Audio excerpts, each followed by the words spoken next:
Okay, OPM 2000, my online section. How are you doing? Welcome to week 7.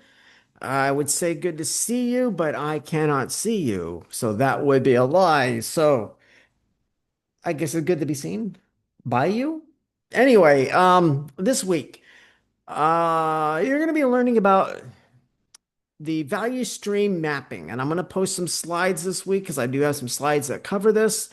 We're going to talk about in this course value stream mapping, why we use it, what it's good for. We're also going to look at product life cycles in a bit more detail. Um, in understanding this, it's essential. Now, remember, this operations course is not to get you so that you can go run a production line at the end of the class. What it is, we're introducing you to operations concepts. So if your degree is a degree plan that is going to necessitate you continue learning operations management, it gives you a foundation for that. If not, then it gives you insight into what happens in a supply chain. And why do we need to know that? Because virtually almost every business out there somehow, some way is going to be using products, purchasing and selling items in services. We have to understand what goes on in the supply chain if we're going to be part of that supply chain. So I've worked in retail as an assistant manager at a couple different locations, and different types of industries in the past. I didn't really understand the supply chain. Well, now I do, and it would have given me a better perspective and understanding in placing orders, in working with customer complaints. It would have given me something to use. I would have been able to have more answers available when asked questions by employees, by customers, by vendors, etc. So this class is going to help you in whatever field you go into. It also is going to help you to be a more educated consumer. When you go to the store and you're buying clothing or you're buying shoes or groceries, you can stop for a second and think about what that supply chain would potentially look like. And it helps you to understand that it's not Walmart's fault that they don't have broccoli. I ran into that problem just today. I was going to get some broccoli, some fresh broccoli to use in my salads, and they didn't have any. So I had to get some bagged broccoli crowns. They had that, but my first thought was the store screwed up. Of course, the store really didn't screw up. The supply chain might be running low on broccoli, or the demand suddenly increased for broccoli, and now the store didn't have enough in stock. And so it's not necessarily the store's fault. The supply chain wasn't prepared for something that happened in that product's life cycle. So I had to stop for a minute and think logically, and it helped me to be able to do that. So this week, you're going to be dealing with like I said, value stream mapping. You're going to deal with product life cycles. You do have a discussion, and the initial post is due on Wednesday, and you're going to be talking about process and value stream mapping. You have the replies, and remember, you must reply to at least two classmates every discussion that's out there for you.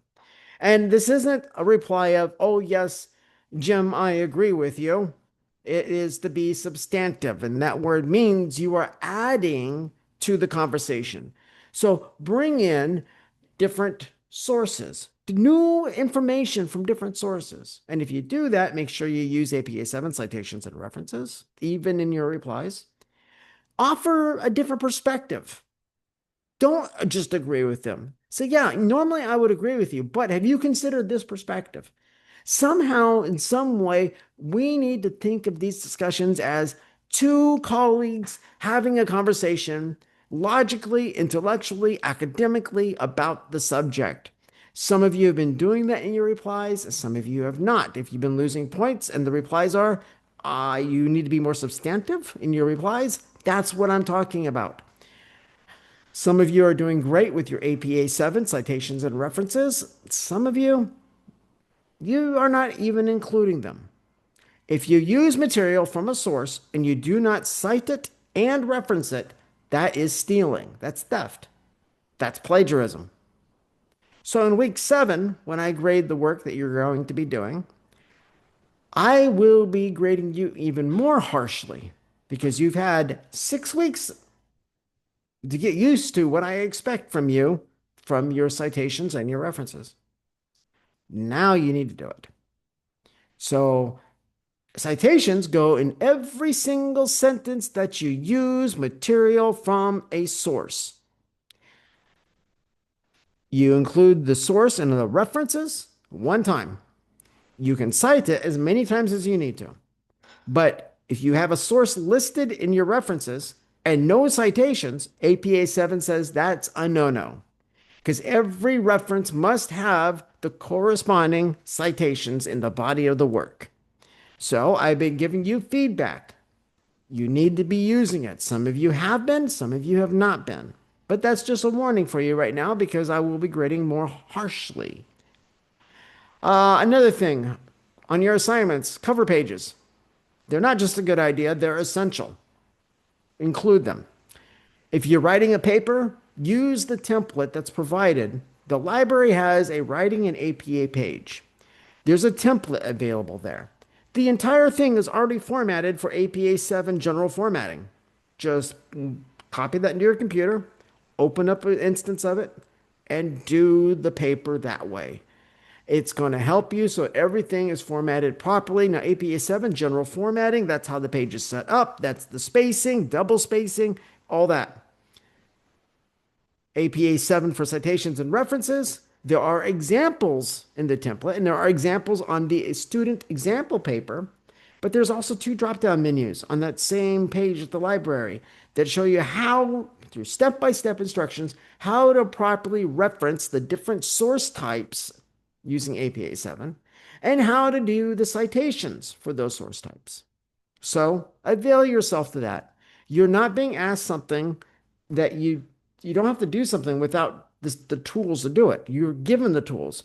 And for those of you who have watched the video I posted in week 1 on academic writing and APA 7, I gave you additional resources to help you.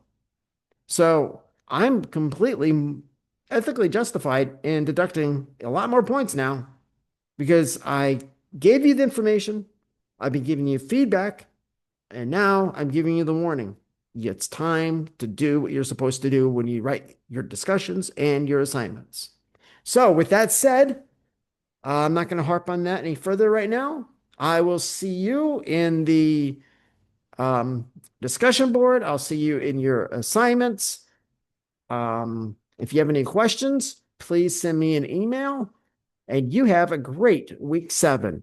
And this may seem like a difficult class, especially because the assignment you're doing this week, which is due on Sunday, it's more math, but it's the same math that you did for week 6. So, and if I'm not mistaken, let me check the announcement page here. I gave you some example problems with the solutions for the types of math that you're doing. So you can see how to do it. You can look at everything. It gives the way I do this math is a step-by-step, almost narrative approach, but I don't write it on paragraph form. But if you've looked at it, you'll see. To me, that makes sense in doing this type of math. So anyway, you have all the resources. I will see you later.